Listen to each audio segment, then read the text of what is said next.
I hope we're back. Another week, another episode. We're going to talk some good things today. We're going to talk about some things agents can do. We're going to talk about the state of our fun market that we're experiencing now. But before we get into that, as you see, I'm back with the two subject matter experts, Mr. Robert Garcia, who's the Director of Operations and Sales here with the Eric Stewart Group. And we have Eric himself, the CEO and the top agent of the Eric Stewart Group of Long and Foster. Before we get to, quick little introduction and ask them how they are, let me tell you a little bit about Real Talk. Real Talk is brought to you by the Eric Stewart Group to help you navigate today's real estate world. We will be discussing buying, selling, and everything in between. The show is not just for consumers, it's also for our fellow agents and anyone who might be interested in real estate.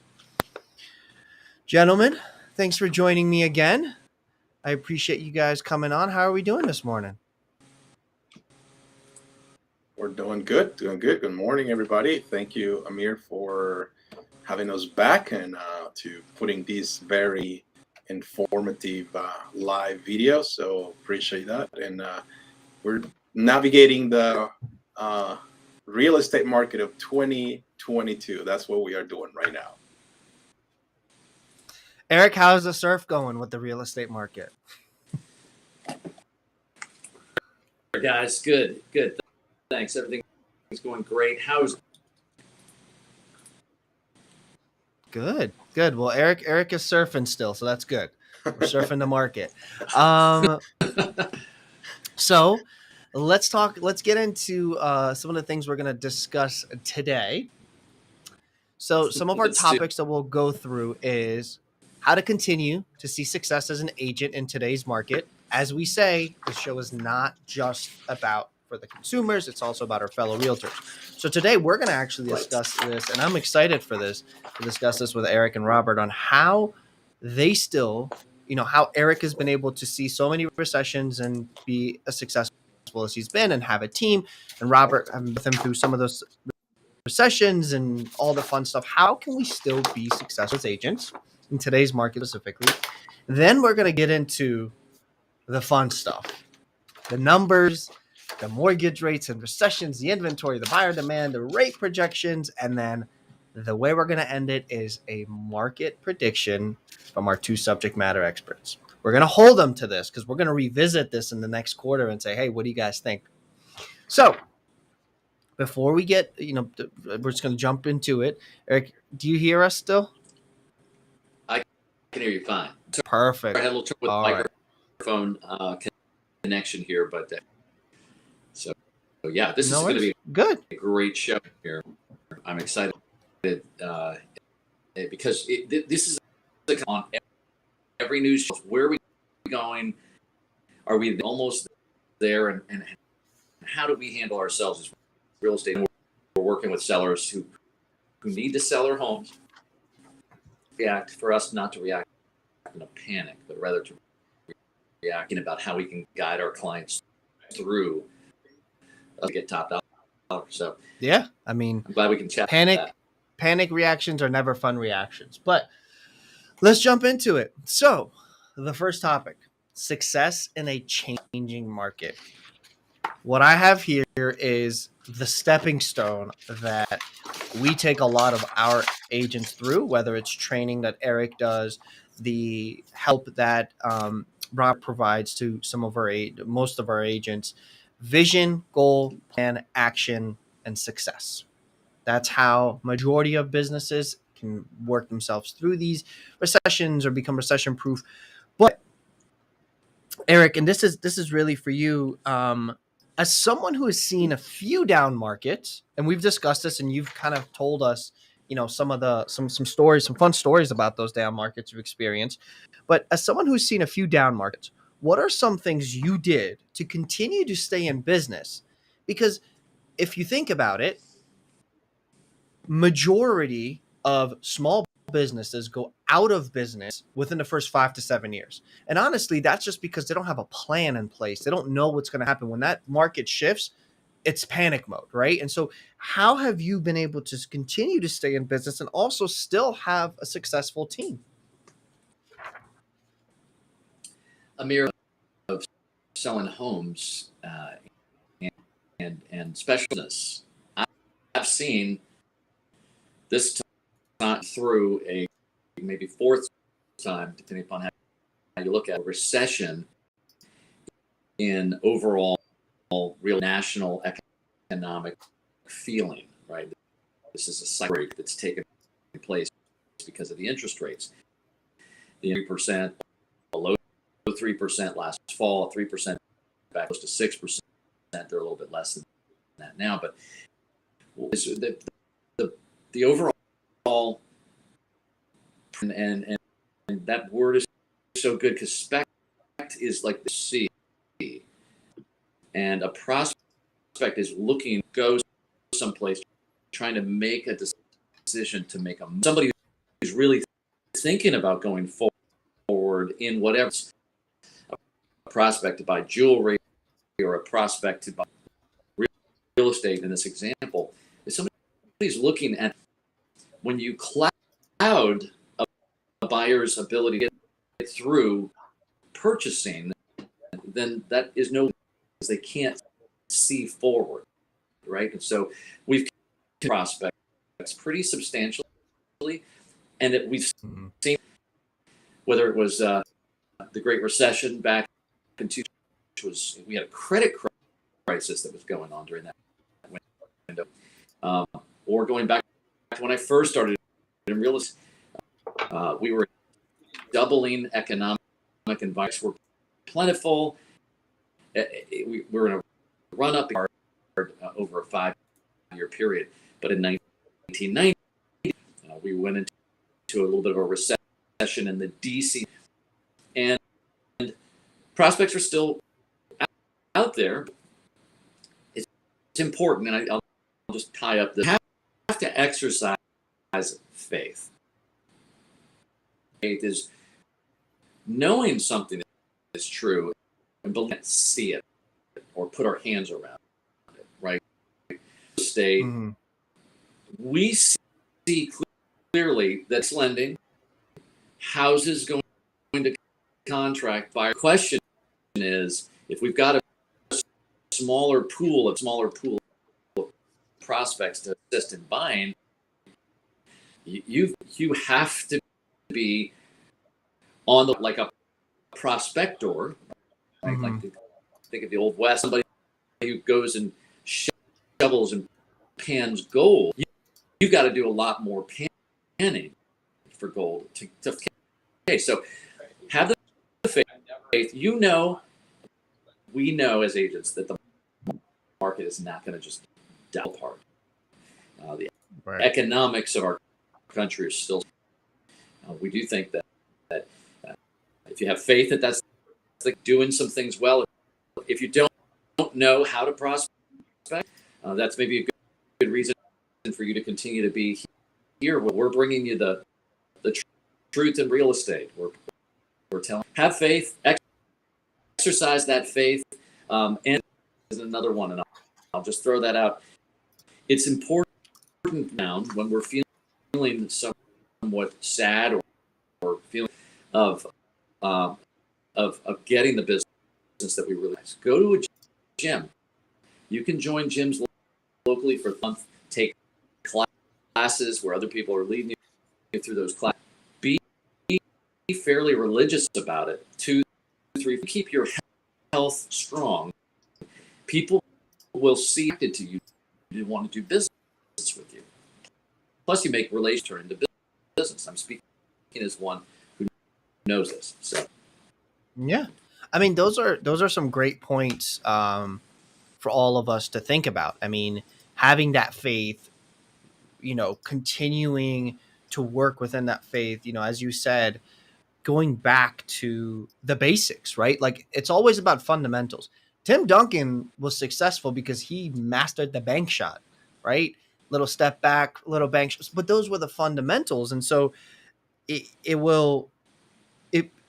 way that you have faith in the systems, procedures, and the plans that you've put together is what's going to make you be successful, especially in a changing market, because there will always be fear, right? Your clients right now have the same fear that you might have. And the best way to get around that is to be the calm in the storm by giving them and being there for them and to help them through that. And having faith is huge in that. So, Robert, we just heard Eric kind of walk us through having that faith. And he mentioned that, the physical health, like joining a gym, being your best self, is also a huge aspect into this. What are some daily habits an agent can have to ensure success? That's a good question, Amir. So, it's part of what an agent, it's all about mindset, right? If you wake up one morning just saying, man, I just not feel like I want to work today, right? So it's just like, look at athletes, right? Like a Messi, a Cristiano Ronaldo. I'm sure there are days those guys don't want to go and work out, right? Don't want to run, don't want to exercise, but they still have to do it because they have a goal in mind. So the little distractions are always going to come. Always look at your target and always have a plan for what you're working on. I always tell their agents here, says everything is in mindset. If you continue to put stuff in your mindset that it says this is awful, this is bad, this economy sucks, and nothing is good, and so on, yeah, eventually you probably just might as well just die of a heart attack at home and be the end of it. So I think it's important to eat well, wake up early in the morning, meditate, do your journaling, listen to some audiobooks or read a book if you preferred the old way. Exercise, weather now is really nice, so you can take a nice walk for half an hour. Just basically kind of like a decompress and start fresh, and then just go after your day and win your day. And that's very important. If you're going to be traveling from home to your office to showing homes, don't have the news playing. Just have a nice, like an audible book that you can be listening about skills. And I have a couple audible books that I downloaded that I like, and I'm just always listening. And even just like how to handle objections, how to answer something, and so on. Just rather just sharpen your skills than just go where the rest of the world it's going. Remember, there's still going to be opportunities regardless what kind of market. The only way is that you have to be optimistic in order to see the opportunities. And that's the key here. You got to be optimistic or have faith. As Eric said, it's the same thing. Believe that something will materialize even when you cannot see it or touch it. Having faith, being optimistic, I mean, those are some huge takeaways, because it's easy to just, fall into the trap of, well, this is happening and that's going to happen and the GDP is going to get released and the Fed might do that. I mean, like it's very easy to get sucked into that negativity. And again, if you're acting scared and you're sitting down with a potential client, they're going to sense that. And then that anxiety is just going to portray to them, and it's just not going to be, it's going to be this endless cycle of that. I want to ask you guys one more question, both of you, and then we can kind of wrap this up. Eric, what are some books, right? And I if there was a way I could show the book collection you have in your office, I would, but I just got to move too many things. But what are some books? And Robert, the same thing goes for you. What are some books you would recommend to any fellow realtor to, whether it's download it on Audible or get a hard copy and read?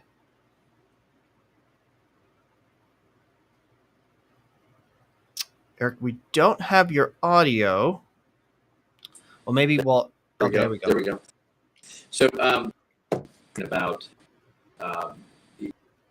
essentially sharp Stephen Covey, The 7 Habits of High Excellent book, and one of the steps, you can't just it'll become dull through overuse, and they have to actually. Well, we all need to be sharpened. It's not when you're having to cook; it's when you're not time, where you're not cooking as much perhaps, and this you've got time, as Robert said. So I'd recommend people the Purpose-Driven Life by Rick. This is a book by Chris boss, which can you all see that there? Or am I frozen? Never split the difference. Nope, we see it. Split the difference. Okay, yeah, great, excellent book, and lots of great training that we go through with members through how to handle objections, and specifically at this point in time, if you're in any business, if you're watching this as a business, you know that what we're saying is true for whatever business going through a recession, a contraction of sorts. It's all to take these thoughts and sharpen our this time that we're going through. We have a little bit more time. Be goal driven. So those books, I suggest specific goals. Robert and I and Amir were discussing this critical it is to how critical if you're going to try to get listings or you're trying to get in front of people, prospecting, pan for gold. That you make will lead to a certain number of appointments, will lead to a certain number, so on. So start with the basics. Right. And fine, by the way. It's still a little bit. We still hear you. Still a little bit cut up. So maybe you want to get the AirPods. Maybe we go back to the basics, huh? Why don't we let Robert? Yeah, we can let Robert go in and Robert, if you want to share your screen at the bottom, there is the screen sharing option. You can click that. It's an arrow going through that. But I mean, those are huge. I mean, never split the difference. Again, that's a great book to read. That's something great that you guys can go through. And we're gonna. I saw what Robert's about to show, and I'll give you a little bit of context about the way that Mr. Garcia works. And Eric and I joke about this all the time. Whenever there's an objection brought up, or whenever there is an issue, right? Because if you ever meet someone and they say have no issues in their company, they're either just they got the silver key, or they're just telling you things that are not true. So whenever we have a hiccup or an issue, we bring it up in our managers meetings, in a manager meeting, and Robert's first thought is, well, I have a plan. So I brought up an issue, or I brought up a suggestion, and I said, what books can we read? And now I'm going to present you the plan. All right. Ready, Robert? Go for it. This is the plan. What you guys look here, and I'll give a quick context and then you can jump into it. What you guys are looking at here is our internal portal. It's the Eric Stewart Group portal that all of our agents have access to, that have a plethora of information such as, operations, marketing, sales, all the fun stuff. Our meetings are recorded, all the fun stuff that's in there. And this is Mr. Garcia's growth portal. Mr. Garcia, go take it away. As Amir said, if it's going to be repetitive, it needs a system, and I'm the systems guys here. So this is what all of our agents go. So when you become an agent in the Eric Stewart Group, part of your onboarding and welcoming is you will receive some of these books, and you will be required to read them because what they provide has so much value that, I mean, it's almost impossible to just have you just memorize a script. I mean, these things is mindset, tactics on how to overcome an objection. And I just mentioned the Chris Voss is one of my favorite books, and that he talks about just different ways that you can handle Atomic Habits, one of the best sellers. James Clear, it's amazing book, highly recommended. Exactly What to Say. This is Phil Jones. He is one of the keynote speakers for the Tom Ferry Summit. Summit this year. The Book of Yes, Kevin Ward, amazing book. Getting Things Done. This is very easy to digest. It's just really get stuff done. The Slight Edge, amazing book, just to give you a whole perspective about life in general and how you can approach it. Of course, national bestseller, The Millionaire Real Estate Agent by Gary Keller. amazing book. He gives a lot of tips, a lot of insights. The one thing, this book is, I read this book so many times, and I can tell you, every time I read this book, there is always that I always take away from it. It's just so, I mean, I think I read this book like 5 times already. And just the amount of things that says, just concentrate on that one thing and the one thing and the one thing only. And it's very interesting. I think the 7 levels of communications, I don't know if that's the one Eric mentioned earlier before. Great book for real estate agent, brand new real estate agent. Michael Mayer, I think it's the name of the guy, the author, just talks about this book. It's just amazing. So he brings that forward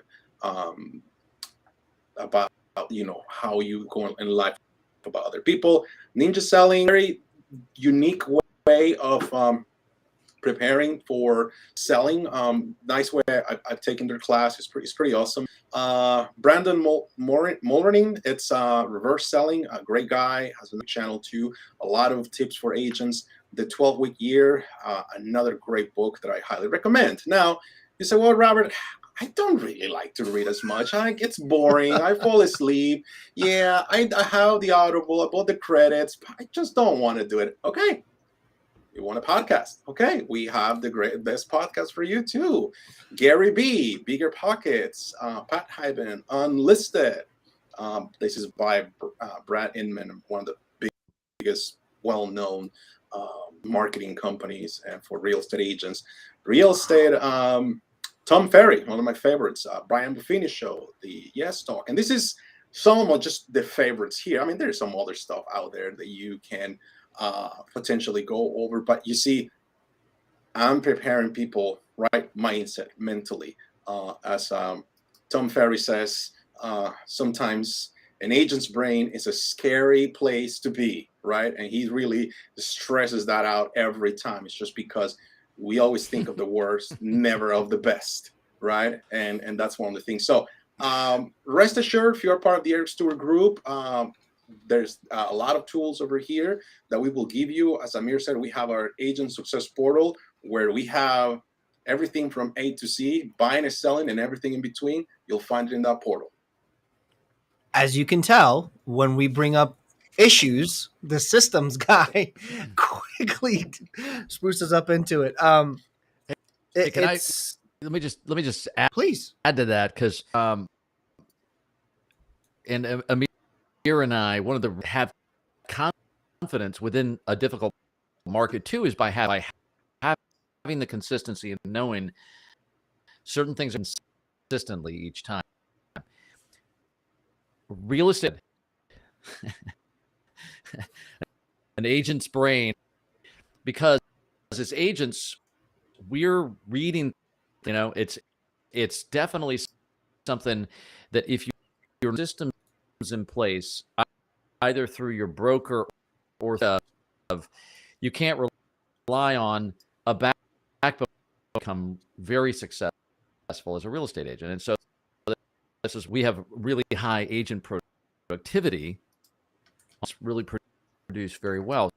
So we have 2 agents who want to have that kind of system. And I've heard a lot of agents on a day-to-day basis just coming in or listings that we're working who don't have, there isn't a consistency in how things are handled. So to have systems to give you even a better through a transitioning market like we are. Yeah. That. Yeah. I mean, that's the key point, right? It's like there's a lot of agents that are probably, it's very easy to just kind of get stuck, right? Like 0 to 10 million. And then like, you don't know how to get to that 11 to 20 and so on and so forth. And so one of the things that I'll toot our horn a little bit is like why we are as successful as we are is because we have an understanding of what roles each of us play. And when there is an issue with X, we know who that falls on. We know the responsibility. We know how to get it done. And when an agent comes to us that's a brand new agent, we have a system that they go through. And that's a marketing, sales, and a training system. And so that's why it's important of, if you're getting started in real estate, or if you're at a point where you've hit a ceiling. And it doesn't have to be 0 to 10. It could, I mean, people hit ceilings right before they get to 100 million, right? Like, we experienced that, we made shifts, and then now we're, well into it. So it's important to have systems. It's important to have procedures, because that is how you become successful in any industry, in any business. We're going to shift a little bit. And if you have any questions, feel free to drop it in the chat. If you want to reach out to any of us directly, our emails are first name. So for Eric, it would be eric@ericstewartgroup.com, Robert at ericstewartgroup.com, and Amir at ericstewartgroup.com. Or you can call us at 800-900-9104. And I'm sure Robert would not mind sharing some of the information he has with you, as what we do with our agents, because we're all about transparency here, and we want to see everyone in our industry grow. So the next fun thing, we're going to kind of do a little bit of a shift here, a little bit, but it's still pretty relevant to what we're talking about. We're going to go into the thing that is on everybody's mind right now, which is the hot word of, I don't know what it's felt like for the last couple months, is recession. Is a recession coming? Are we in a recession? What I want to go into right now is, I want to talk about, and I want to dig into this, is rates and recession.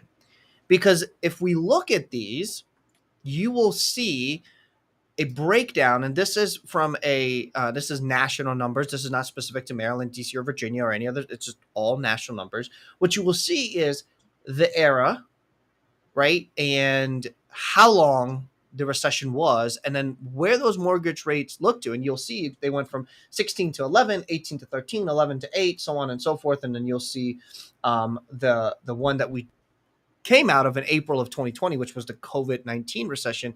We don't have any data for what we're going through now, but these guys are living, breathing, and eating this stuff every day, so they can tell you kind of where things are.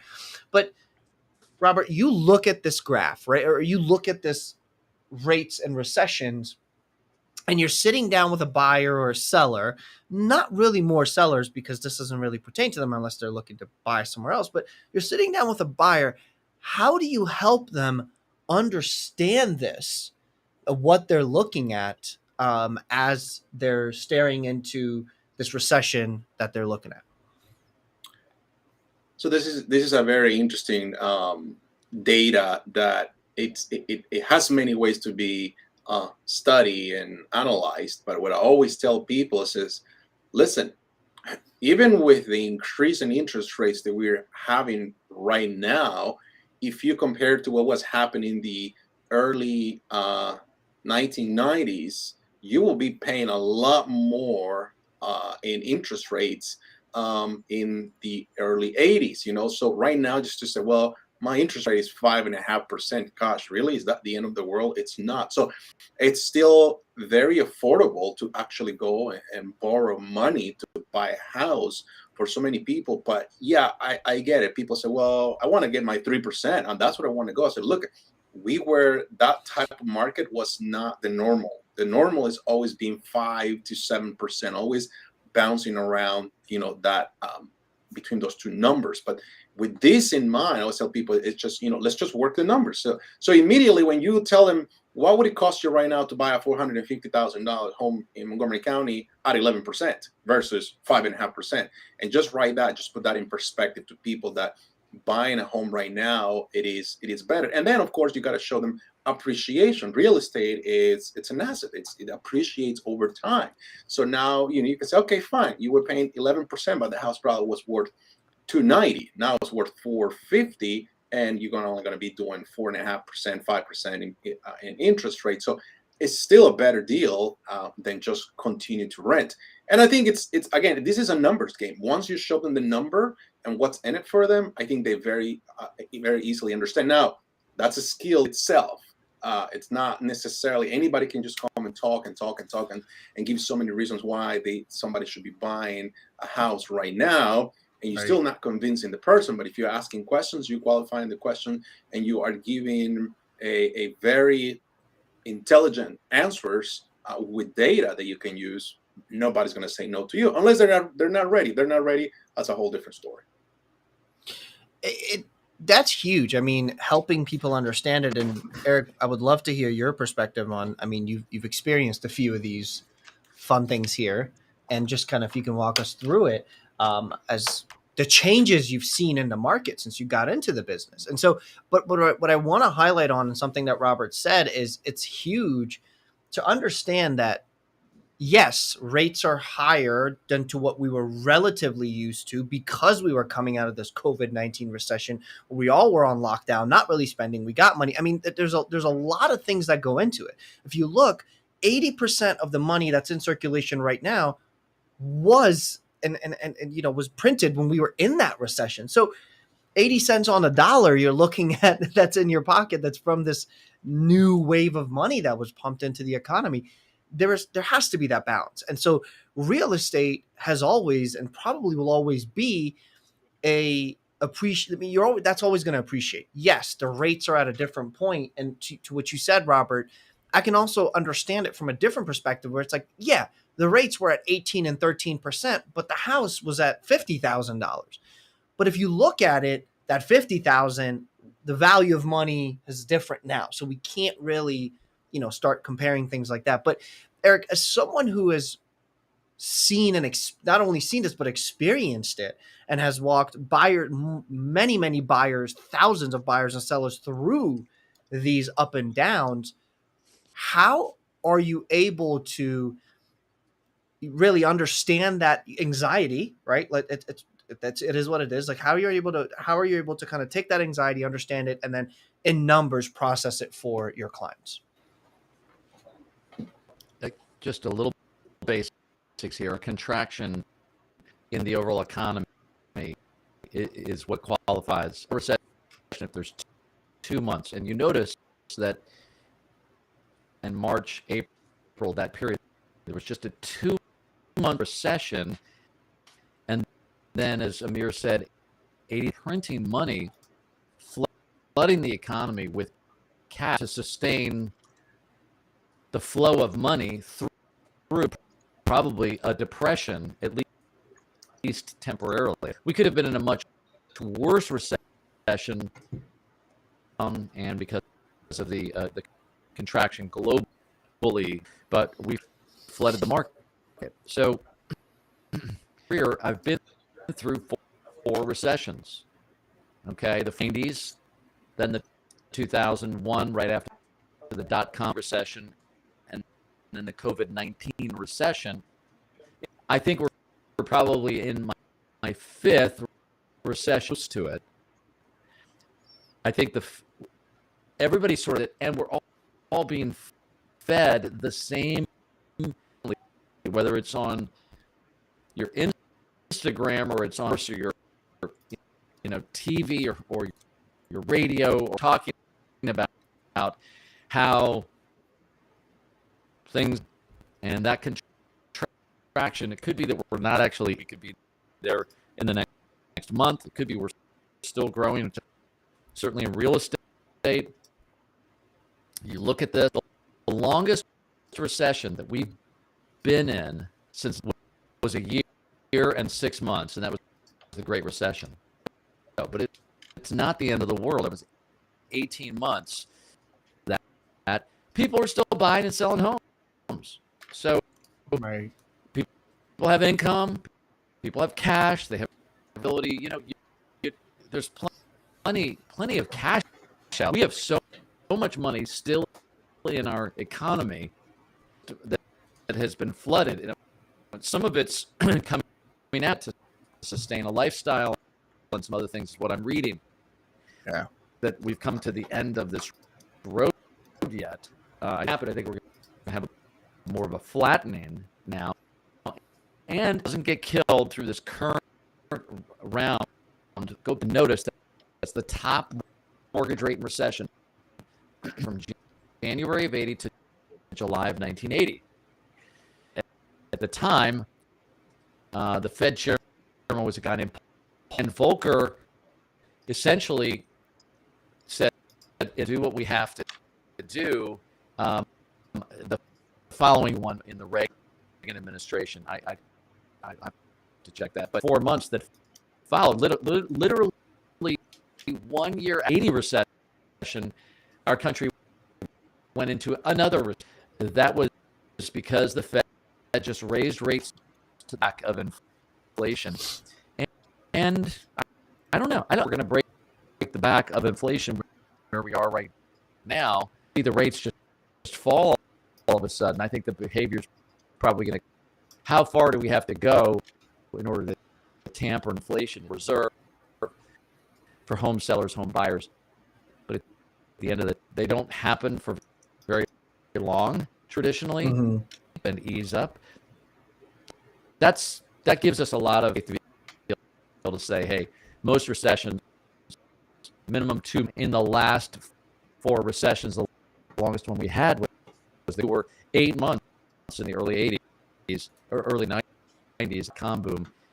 Right. And that's it. So, and you can, kind of correlate most of this with different like major events that have happened, right? So like when you're talking about the greatest, like the longest duration since the 80s was, the Great Recession, which was a year and 6 months. I mean, I'm sure people felt it for longer than a year and 6 months, which is why I probably felt, much longer for people, especially for someone like me who watched kind of my parents go through this. But there was also another event that was kind of married to that, which was ninja loans, right? No income, no job, no, like we were just giving out loans to anyone who could fog up a mirror, right? So right. we learn our lesson. Hopefully, we've learned our lesson through these mistakes and are able to kind of work through this. And then in COVID, of course, we saw the shutdowns. And another big change that was there is also we understood that we didn't need to be in the office to work, right? So we all kind of stayed at home. We saved money on our commutes. We saved money on the lunch. We saved money on the coffee. We saved all this stuff. And so there is that reserve that most people are sitting on if they spent it wisely, whether they invested or not. So there's always that side to it as well. But it's the cycle. It goes down, goes up, all the things happen. The next thing I want to jump into is inventory, because this is a huge indicator of where we go in real estate specifically. When inventory is low is when we see these huge numbers of where we're selling houses for our clients at 120,000 over listing or so on and so forth, with no contingencies and all the crazy stuff we saw. But we're going back to a normal, right? Like the normality is coming back. And what you see right here is the month over month, and this is for June of 2022. And the inventory change you can see, I mean, majority of the country is looking at, I mean, some of the lowest ones we see is like 8% right here in South Dakota. You see 7% in New York. You see another 7 in Delaware, so on and so forth. But these are growing, right? Like we have increased 20% of inventory, the national average, 20% of inventory over the last month, which was May of 2022. So, Robert, as an agent, you see this, you hear the anxiety from your clients. How do you walk people through, hey, with the inventory change, this is what it's going to be? So what is that calming factor that you're able to give to your clients or anybody who's literally listening now? They're looking to buy or looking to sell wherever they are in their process. Sure. So I think you used the right word. You have to calm their fear, right? There's fear, anxiety built up around what it's happened or this data. And this data, it has to be digested in different ways. So how do I help people to make that decision is I stay educated, number one, very important. I stay engaged with what's going on. I have data or visuals to share. And of course, I do educate them through the whole process. So what I will just, if depending if we're talking about a seller or a buyer, I will just pull a couple articles just to show where things are and always tell them that, look, this is a good market. We just have to maybe just change our strategy. So I'm going to share with you guys another thing here. He's always ready, folks. He's ready to share. I might have to stop sharing mine, Mr. Garcia. Give me a second. Okay. See if you're able to share it now. He's always ready, guys. He's ready. He got the graphs. He got the portal. You got it there? I do. Okay. So this is the most recent article that just came out from one of the big companies, and it says the homes are actually taking longer to sell. So if you're having a conversation with the seller, you actually have to make them understand why it's taking longer to sell a home and what should be the approach going into the market. It's that you have to improve conditions, you have to, do some other work around the property. You also have to look into the pricing and all the competition, all these other things, so that you can actually, last thing you want to be is just to be the highest home listed in the same neighborhood. Nobody's looking at you. You're actually helping other homes go under contract faster because of the difference in pricing. And then, of course, you have to start then chase the market at that point. And this is very interesting because this just shows us that for the week ending July 21st, 30-year mortgage rates rose to 5.54. Fewer people searched for homes for sale term on Google. Searches during the week ending July 16 were down 23% from a year earlier. So that, again, just to tell you exactly how buyers are doing. This is just data, guys. This is just data you have to look into. But let me just show you this. But there's one thing. Sorry, Robert, and I'm going to interject. And I think this is something that I hear Eric and you as well have said this. When the fireworks go up, the home sales come down. Right. So Right, this is, right. but this is normal, right? Like this is not out of the blue. Like, yes, searches are not, even from a marketing perspective, guys. Like when we market, we Right. don't do we Right. don't push as much right now. So what you're seeing here, Robert, and maybe this is kind of a contesting what you're saying. It's like I agree with what you say, but at the same time, we're kind of going back into the normal now, right? It's taking longer to sell. We're not seeing those crazy prices, correct? Yeah, but last 2 years was the normal for so many people. For a seller, just got 50,000 over asking price. Other guy down the street just got 100. That felt it was the normal. So they still think that listing my house in August of 2022 or September, I should be able to get $50,000 more. Now, your job as a realtor is to educate the client to understand that may not be quite the scenario this client may be facing. Hopefully it is, but it may not be. Here's the data to back what I'm saying. So if you look at here at 2022, this red line right here, this started to come down like right around end of April, May. And I think Eric will agree with me. Some of the record prices of the listings that we sold at the group were achieved in March, April, and early May. I think there's still some houses that sold very well in June, but not for the competing offers that were at that point. And look at where things are coming down. Another indicators that I'll give you right here is that builders, when the market is really good, they just start building. They don't care. We have the supply chain issue. They still kept building. Now they're pulling fewer permits, right? Now they're throwing incentives for buyers to come and tour their properties. They will finish a lower level. Now they're even paying a decent commission to realtors because they're experiencing the slowdown and they have all these inventory that is not moving. So they now have to become creative and give incentives. So with all that data, that's what I will probably use to tell someone where the market is and we're heading. Right.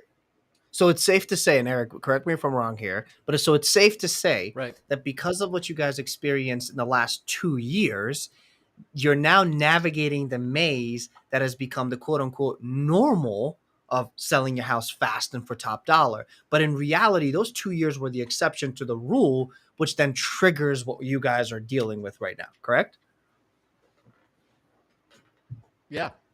And back on what Robert was pointing out, if you can go back to that graph you just the story on that graph is last year, the year before, one, and you look at today, and so right here on pending sales, notice pending sales by the time we got to May, but go darker blue line just above the red line.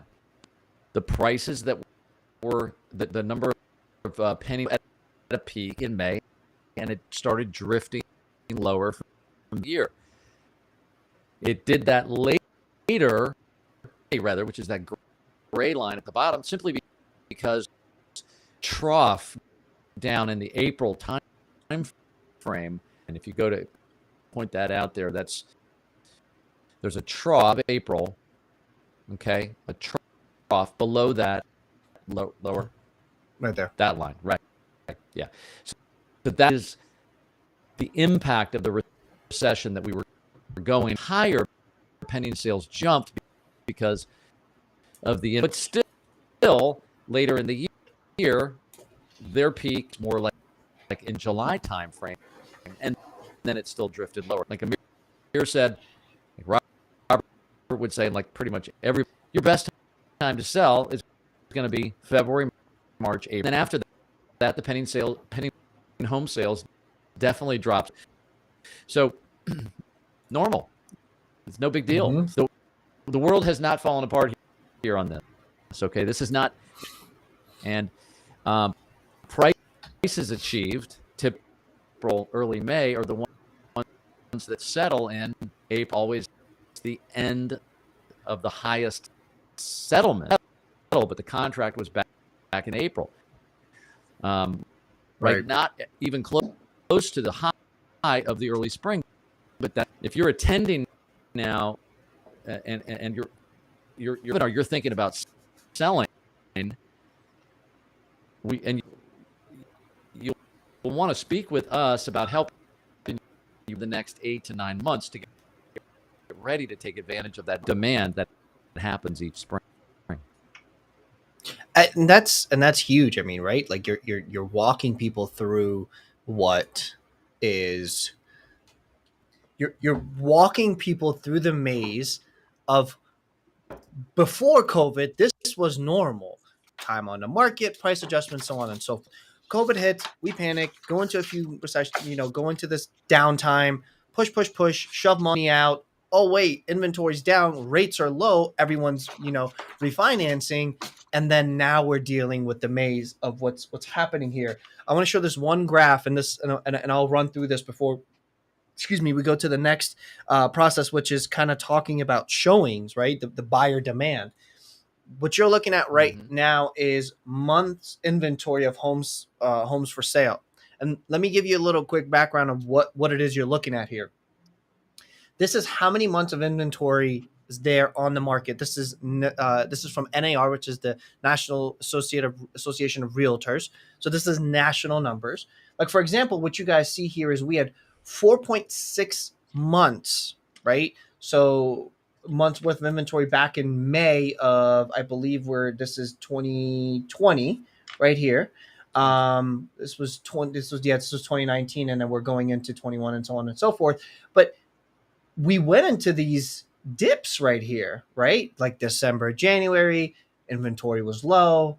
We kind of picked up, and then we experienced this huge wave, which is what we're coming out of right now, right? This is what we're talking about. This area right here where the maze happened, or the exception to the rule happened, which then turned into normality, is right here.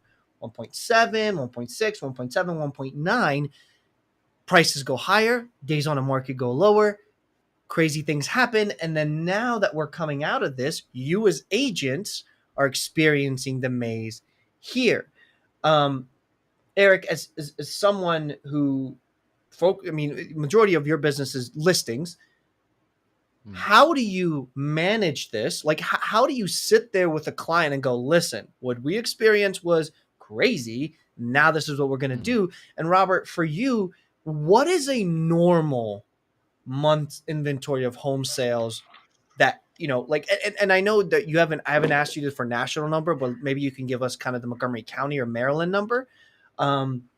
When Eric is done with kind of walking us through how he approaches this graph and helps his clients see the reality.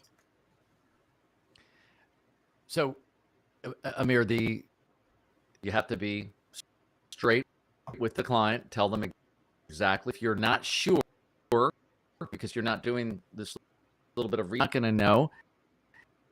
You're going to be blown and talk of what people's perceptions are, with evidence that there's a consistency.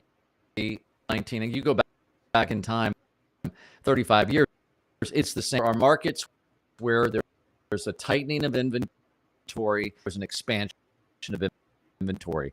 We saw a massive expansion at 9 and 10, 11, and more or less kind of on the flat side, but really a lot of houses who tighten up over the cycle over the past 8 to 9 years. So what, the key is really not where we were, and we don't want to price we house on the market in the market that we're in, where we are, or if you want to wait until focus on preparing our home for that early, giving you a choice and understand your 4 or 5% difference in what you're going to sell the property.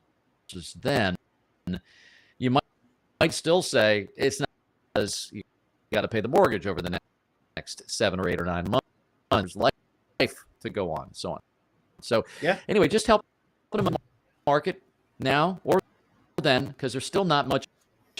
Look at it. May, there was 2.6 months of time, and we were selling homes fast all year long. We're quickly right now. 19 days on it's really quick. As an average across, it's really fast. We're still, I think, probably a 10 area on average. So if in 2 months we're looking back and the number has gone from 4.5 months, then that's we'll have that in real time. But it's good. Again, we like to bring the truth to get a sense of where things are, and able to tell better in 2 months whether or not we've hit then on what's already happened. Right. We're not going to be able to tell you we're in the middle of it and see that we're in contraction. We'll see what that looks like. Yeah.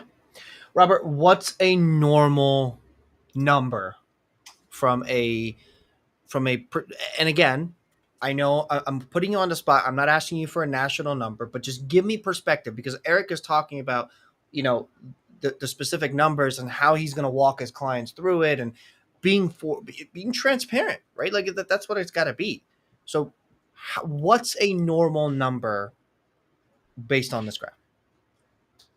So for Montgomery County, let me give you 2 extremes, and then we'll probably come up with a number that's what I will call it normal. So early this year here in Montgomery County, I'm talking about early Feb, I want to look at what was available for sale in the whole county: condos, townhomes, single family homes, co-ops, everything that was for sale.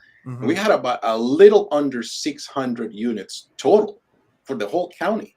Looking like this is a county with over 1 million people, and you only have that amount of homes for sale at that time of the year. It's winter time. People are not, necessarily. But if I would just go back to COVID year 2020 or 2019, the inventory around that time of the year would probably have been about 1,200 to 1,500 units. So now you see a huge difference. So you're talking right? about half, right? So you're just to be clear, you're talking about half of the inventory, 600 this Feb. So right here, 1.7 nationally. You're talking about Montgomery County, but national numbers 1.7. But what you just mentioned is if you went back, COVID year, Feb of 2020, 3.1 we see here. You're saying it was 1,200, which would be half of what we're seeing. Sorry, go ahead. Right. So that just to give you an idea of where things were at that point. Now, back in 2018, 2019, kind of like average number of units was about 2,000. I will say was the average. So with that in mind, at that point, a buyer potentially had, at least easily 10 homes that they can preview before they can make a decision. And of course, inspections and appraisals and all those things were allowed, but still there were some homes that were getting 2 or 3 offers. So with that in mind, I would say for Montgomery County, probably 2,000 will be the max of number of units for sale, what I can still consider under healthy circumstances. Any number above that, most likely it's hinting you a recession, and of course that's most likely a buyer's market or a reset in the market. There's just a lot of changes, but overall, I mean, people are not moving, so that's the biggest thing. And I think Eric has been looking into these because the type of clients that we deal with. You've been living on your home for the last 20, 30 years. Either your home is paid off or you really have a very low mortgage on the property, or just a home equity line of credit. Now you need to sell that place and you need to move somewhere. You need to downsize, right? Where are you going to move right now where you're actually going to have the same payment? It's very hard for some families to actually find that, or a couple individuals. So people are actually are kind of like rethinking their strategy. And as Eric always says, like maybe aging in place, it's something that it's probably the next strategy for people versus just having to make this inventory available. So it's a lot of things that are applying pressure to the market, and of course the market will react in different ways. Just to clarify, when you made that, there's a recommendation listing home and just making that home work for you versus making a move. And as a population are staying in their homes longer, then open up that single family home that might be for to the market as one person continues to live there, or it's just the choice that people have. And I consistently sell when I will have to buy something for the same result of it. Well, it's because of maintenance. Seniors are trying to figure it out. Hey, we all have assisted living. Got somebody who cuts my grass, so essentially they assist. I pay them to do it. So seniors have figured phone and internet, a lot of tools. So some contraction in inventory because of that senior. Yeah. So I'm going to run through this next slide semi quickly because we are getting kind of closer to our end time. And there's still one thing that I really want to talk about, which is your predictions of what you think the rest of the year will look like. And then eventually what 2023 you think will look like. But this graph that I'm going to show now is the showing activity throughout the country. And this is from a company called Showing Time, which I believe, and you guys can correct me if I'm wrong, it's the major company where agents use that app or that tool to set up showings for their clients. And as you can see, their VP and general manager of Showing Time said showing activity continues to be at levels lower than we're used to seeing at this time of year, pointing to a market in transition. Following the surge in mortgage rates, it's reasonable to expect that showing activity will continue to ease, especially when compared to last year's historic numbers. So yes, we are seeing a slowdown. It is the time for a slowdown because a lot of people go on vacation around this time of year. You know, we tend to not put too many houses on the market. So yes, showing times will slow down. In the West, I mean, you're seeing 45%, South 22.2%, Midwest 15.1%, and where we are 13.3%. And as a country, we're down 18.2%. Again, what we're looking at is data of the last 2 years, which was this exception to the rule in real estate. And then all of a sudden, we're seeing these huge numbers, which is why I think a lot of us are reacting in an anxious way instead of kind of looking at the historical data, because what happened in the last 2-3 years is not the normal. Of the last 2 years is really not the normal here. Gentlemen, if you want to take 30 to 60 seconds and just give us your thoughts on this, I do want to move on to the next slide we have here, which is going to be all about rate predictions and then what you guys think. Robert, Eric, if you want to go ahead first. I'll just give it real. So remember, this is written by a guy who's from a company gauges the number of appointments on their tool is used. This is a company of agents to make it easier for agents to schedule appointments. So there are a number of showings. But this is all what we're used to seeing at this time of year. What incredible demand over the last couple of years is more going back to a transition back to a very healthy market. It's not a percentage. It's down from where we've gotten used to, but so a great time to sell, great time to be a real estate buyer now that you have a little bit less. Yeah. Mr. Garcia, 30 seconds. Thoughts? I think it's all about seeing the opportunity. I think regardless where we are, this is still a great time to buy homes. I have a friend that it's an investor. And he told me, Robert, in the last 12 months, I bought like 5 properties, investment properties, because this is just really, this is the best time to buy right now. So with that in mind, I can tell you that despite what's going on in the world, I think we still have great opportunities. Mm-hmm. As long as you do your proper math and you partner with a good professional that will help you navigate, because there are going to be unknowns, unforeseens. That's what that's the nature of real estate. But as long as someone can help you navigate those rough waters or surfing waves, you'll be fine. Awesome. So let's go to the fun part of it. I love predictions. I'm going to walk you guys through these predictions, and then we're going to get these guys to give us their predictions, and then we'll kind of revisit them a little bit down the line. So mortgage rate predictions. This is as of June 2022. 2022 Q4. They're thinking of average. It's going to be about 5.07, which is different than where we are right now, and could be potentially very different than what the Fed might suggest. 2023 first quarter, same. Second quarter, same. Third quarter, we're thinking about 4.86%. All of these numbers are predictions and projections and so on and so forth, and we don't know who, these are just basic numbers nationally that are being put together. Now, let's talk about this and let's see what these guys think. Your predictions, so what I want to hear from you guys is, what are your predictions for the remainder of this year and the first 2 quarters of next year?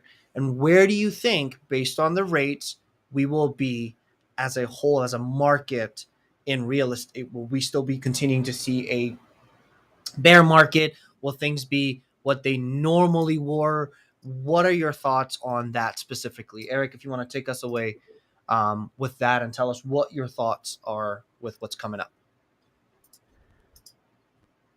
Well, I do interest rate environment over 5%, very difficult for and without seeing a much more serious contraction. 5.25%, 5.5%, 5.75% is going to be be hard. Everything's going to kind of go along. We're going to see quite the inflation in demand, put us more into normality. I think these numbers are pretty. If we are in a contraction, we don't see inflation broken. Like back in 2008, there was a 6-month recession, and then because the Federal Reserve was committed, could see to recessions similar to what we had in the early. I think we're definitely going to see one if we're not already. And then I think, as we're coming out of it up again, and that we see inflation kicking to have to act again, Mm-hmm. which is going to, we'll see. Yep. Cool. Mr. Garcia, we saw these numbers.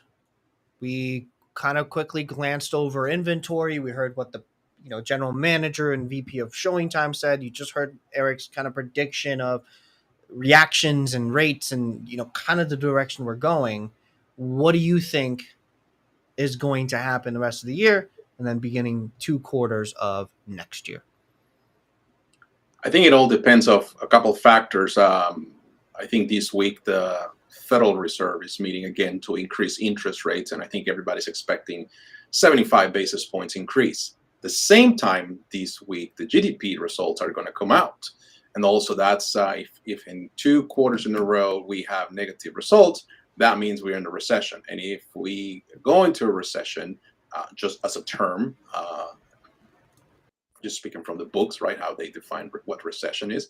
If we end up saying that we're going into recession, I think then the Federal Reserve is going to be less aggressive in increasing interest rates for the remainder of the year, but also they have to keep an eye on inflation. I think we already seen the peak of inflation. For some cases, you see the price of gasoline is starting to come down slightly, but it's coming down.